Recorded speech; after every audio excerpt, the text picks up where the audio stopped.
இந்த கர்த்தருடைய அந்த வார்த்தையை யாராலையும் வாசிக்க முடியல. பார்த்தீங்களா, தானியேல் வந்து வாசிக்கலாம். நல்லா குடிச்சாங்க. நல்லா குடிச்சிட்டு இருக்கும்போது அந்த எழுத்து வருது. இப்போ என்ன நடக்குது, அடுத்து என்ன நடக்குன்னு பார்ப்போமா? நல்லா குடிச்சிட்டு இருந்தாங்களா?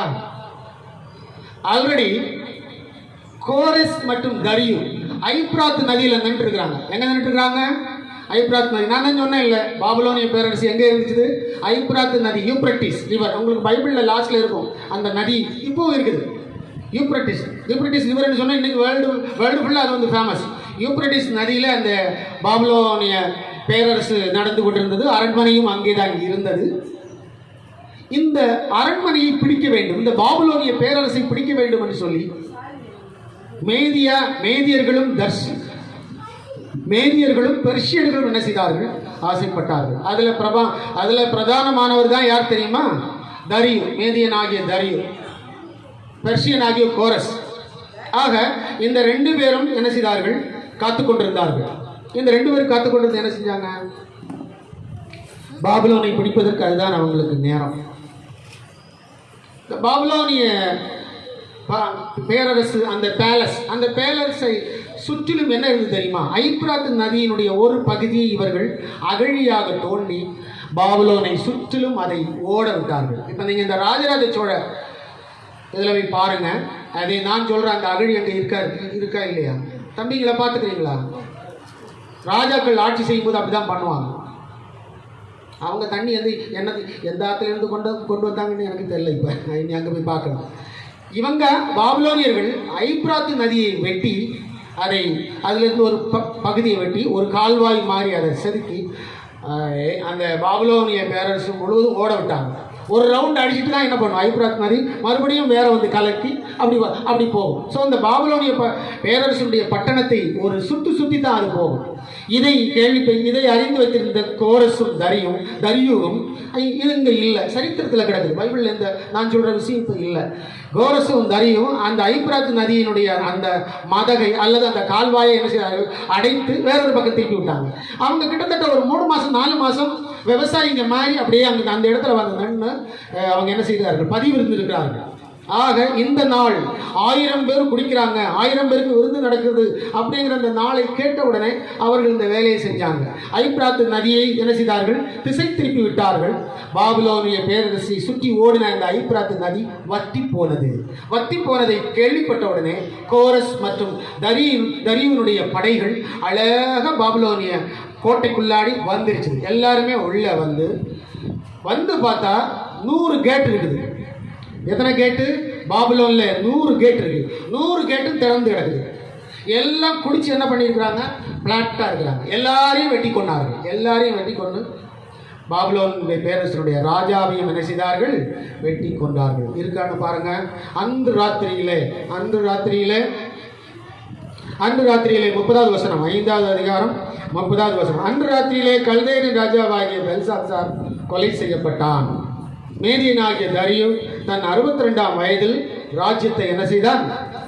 கட்டி கொண்டான் அப்படின்னு இருக்குது. பார்த்தீங்கன்னா அன்று ராத்திரி. ஆனால் தானியேலுக்கு இந்த விஷயங்கள் எல்லாம் சொன்னபடினாலே தானியேலுக்கு பதவி கிடைச்சது. தானியேல் வந்து 3ஆம் அதிகாரியாக இருந்தான். ஆனால் அதுவும் சாயந்தரத்தில் என்ன பண்ணிச்சது? காணாமல் போச்சு. அப்படிதானே? தானியேலுக்கு பாருங்க, 29வது வசனம். தானியேல் இரத்தாம்பரத்தையும் அவனுடைய கழுத்தில் பொற்சரப்பணியையும் தரிப்பிக்கவும் ராஜ்யத்திலேயும் அவன் 3ஆம் அதிகாரியாக இருப்பான் என்று அவனை குறித்து பறை முறையிடவும் கட்டளையிட்டான் என்று காண்கிறோம். ஆக சொப்பனம் கரெக்டாக, எழுத்தினுடைய அந்த விளக்கம் கரெக்டாக இருந்தது. தானியேலுக்கு பதவி கிடைச்சது. அதுவும் சாயந்தரம் காணாமல் போச்சு. ஏன்னா பாபிலோனிய பேரரசு தான் வந்து வீழ்ச்சி அடையுது. பெர்ஷியர்களுக்கு மாறுது, மேதியர்களுக்கு அது வந்து கை மாறுது. பாருங்க, அந்த 1000 பேரையும் எனக்கு தோணுது அந்த 1000 பேரையும் வெட்டி போட்டிருப்பாங்க.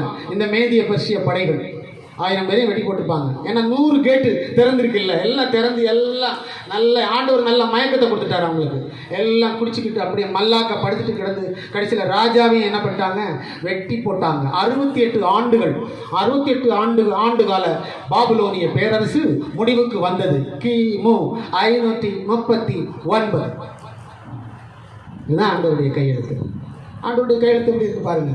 கர்த்தர் கையெழுத்து எழுதினாருன்னா பதவியும் போகும், அப்புறம் உயிரும் போகும். இன்னொருத்தன் வாசிக்கவும் முடியாது. தலையெழுத்து யார் கையில் இருக்குது? அவர்கிட்ட இருக்குது. இதை தானியேல் அந்த எழுத்தினுடைய விளக்கம் சொல்லும்போது பெல்சத்தர் ராஜா கிட்டே சொல்கிறாரு. ஆனால் அவன் அதை கூட மதிக்கல போல தோணுது. என்ன சொல்கிறாரு? அதில் முக்கியமான ஒரு வார்த்தை என்ன சொல்கிறாருன்னா, உம்முடைய சுவாசத்தை தம்முடைய கையில் சுவாசத்தை வைத்திருக்கிறவர், அதாவது இதுவும் பண்ணி தம்முடைய கையில் உமது சுவாசத்தை வைத்திருக்கிறவர் அப்படின்னு சொல்கிறார். ராஜாவை பார்த்து சொல்கிறாரு, ராஜாவே நீர் வேணா பெரிய ஆளாக இருக்கலாம், ஆனால் உம்முடைய சுவாசம் யார் கையில் இருக்குது தெரியுமா? அவர் கையில் இருக்குது. இப்படி இழுத்து விடுறோமா? இது போய் கடையில் வாங்கிட்டு வர முடியுமா? இன்ஜெக்ஷன் போட்டு திரும்பவும் அதை வரவழைக்க முடியுமா? 2 ஜீவ சுவாசம் இன்ஜெக்ஷன் அப்படின்னு எங்கேயாவது போய் வாங்குவீங்களா? இருக்கா? அப்படி ஏதாவது இன்ஜெக்ஷன் கண்டுபிடிச்சிக்கிறாங்களா? ஜீவ சுவாசம் இன்ஜெக்ஷன், அது ஒரு புது பேர் வச்சுக்கணும் போல தோணுது. பிரீத்திங் இன்ஜெக்ஷனோ ஏதோ ஒன்று இருக்கா? சுவாசம் அவர் கையில் இருக்குது, தலையெழுத்தும் அவர் கையில் தான் இருக்குது. ஒரு நிமிஷத்தில் மாற்ற முடியும். அதுதான் இந்த இடம் நாம் படிக்கிறது.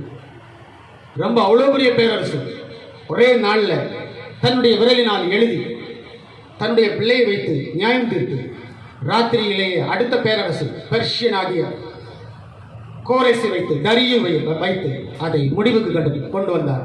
உலக வரலாற்றிலேயே பாபிலோனிய பேரரசு இப்படிதான் வீழ்ந்தது. ஹல்லேலூயா, ஹல்லேலூயா. இப்போ புரியுதா நமக்கு? அப்போ தலையெழுத்து, ஆண்டவருடைய எழுத்து எப்படி இருக்குது? தலையெழுத்து எப்படி இருக்குது? தலையெழுத்து கொஞ்சம் இல்லை. நம்ம ஆண்டவருக்கு படித்து நடந்தால் தலையெழுத்தில் வருகின்ற விதிகளை கர்த்தர் மாற்றி என்ன செய்வார்? நன்மைகளை கொண்டு வருவார். அது அவரால் முடியும், கண்டிப்பாக முடியும். ஆனால் தாறுமாறாக போகும்பொழுது இன்னும் அதுக்கு மேலே ஓவர்லோடிங். ஒன்று மட்டும் உங்களுக்கு சொல்கிறேன், நம்முடைய ஆசீர்வாதங்களுக்கு தடை நாம் தான்.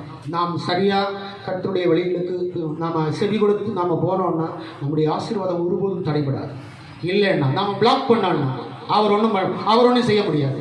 நம்முடைய ஆசீர்வாதங்களுக்கும் நம்முடைய சாபங்களுக்கும் நாமே தடையாக இருக்கிறோம் என்பதை இந்த பகுதியில் நீங்கள் புரிந்து கொள்ள வேண்டும்.